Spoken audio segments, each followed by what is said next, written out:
ભરૂચ તાલુકાના શુક્રતીર્થ ગામના તલાટી કમ મંત્રી સહિત 3 લોકોને ₹8,000ની લાંચ લેતા ઝડપાતા ખળભળાટ મચી જવા પામ્યો છે।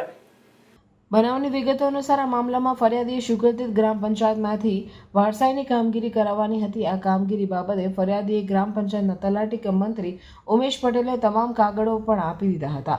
જોકે તલાટી દ્વારા વારસાઈની કામગીરી કરવામાં આવી ન હતી અને છેલ્લા 1 વર્ષથી ફરિયાદીને ધક્કા ખવડાવવામાં આવતા હતા। આ બાદ તલાટી કમ મંત્રીએ વારસાઈની કામગીરી પેટે 8,000ની લાંચની માંગણી કરી હતી અને આ કામગીરી માટે ગ્રામ પંચાયતના વીસી રવિરાજસિંહ ઉર્ફે કેનિલભાઈ મળી લેજો તેમ જણાવ્યું હતું।